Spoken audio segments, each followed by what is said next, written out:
ఇవాళ రాష్ట్రంలో తేల్చుకోవాల్సింది ఒకే ఒక్క అంశం.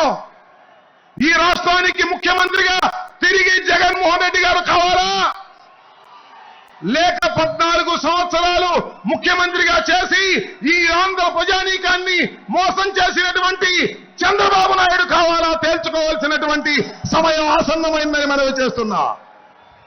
ఇచ్చిన ప్రతి మాటను నిలబెట్టుకున్నటువంటి మొనగాడు జగన్మోహన్ రెడ్డి గారు. 14 సంవత్సరాలు ఇచ్చిన ప్రతి మాటను తుంగలో తొక్కి ప్రజల్ని మోసం చేసిన మోసగాడు చంద్రబాబు నాయుడు. మొనగాడు కావాలా, మోసగాడు కావాలా తేల్చుకోవాల్సినటువంటి పరిస్థితి వల్ల ఆంధ్ర రాష్ట్ర ప్రజానీకానికి వచ్చింది త్వరలో అని మనం చేస్తున్నా. చంద్రబాబు నాయుడు గారు అంటున్నాడు జగన్మోహన్ రెడ్డి గారిని గద్దె దింపేంత వరకు విశ్రమించను అని. రావయ్యా, గద్దె దింపవయ్యా, చూద్దాం, రా, సింగిల్ గా రా, దింపేంత వరకు విశ్రమించను అని.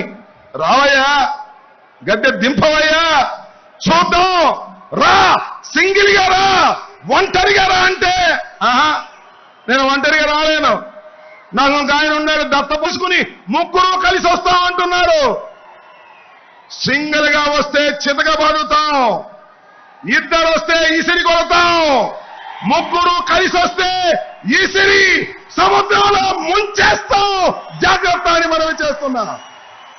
ఈ రాష్ట్రంలో ఏ నియోజకవర్గం వెళ్ళినా జగన్మోహన్ రెడ్డి కావాలనుకునేవారు 50% పైన ఉన్నారు.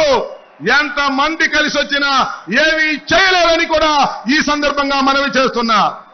మొన్న ఒక సభలో అన్నాడు, అదేదో సభ, జెండా సభ అంట. అది జెండా సభ కాదు, జెండా ఎత్తేసే సభ. ఆయన ఎవరు? దత్తపుత్రుడు. అధపాతాళానికి తొక్కపోతే నేను పవన్ కళ్యాణ్ కాదన్నాడు. జగన్మోహన్ రెడ్డిని అధపాతాళానికి తొక్కకపోతే నాది జనసేనే కాదన్నాడు. తొక్కారయ్యా బాబు కొడుకులు ఇద్దరు కలిసి అధపాతాళానికి ఎంపీగా పంపించారు ఢిల్లీ పొమ్మని. ఇక్కడ ఉంటే ఎప్పుడొకసారి కాపులు మా పవన్ కళ్యాణ్ ముఖ్యమంత్రి కావాలని అడుగుతారని ఇక్కడ లేకోకుండా ఢిల్లీ పంపించే కుట్ర చేస్తుంటే సిగ్గుండాలని మనవి చేస్తున్నా. ఆలోచన చేయండి. ఆంధ్ర రాష్ట్ర ప్రజానీకం కుట్రలు కుతంత్రాలు లేనటువంటి ప్రభుత్వాన్ని నడిపినటువంటి వ్యక్తి జగన్మోహన్ రెడ్డి గారు. రుజు మార్గంలో నడిపినటువంటి జగన్మోహన్ రెడ్డి గారు. అవినీతి లేకోకుండా ప్రజలకు డబ్బులు అందజేసినటువంటి వ్యక్తి జగన్మోహన్ రెడ్డి గారు.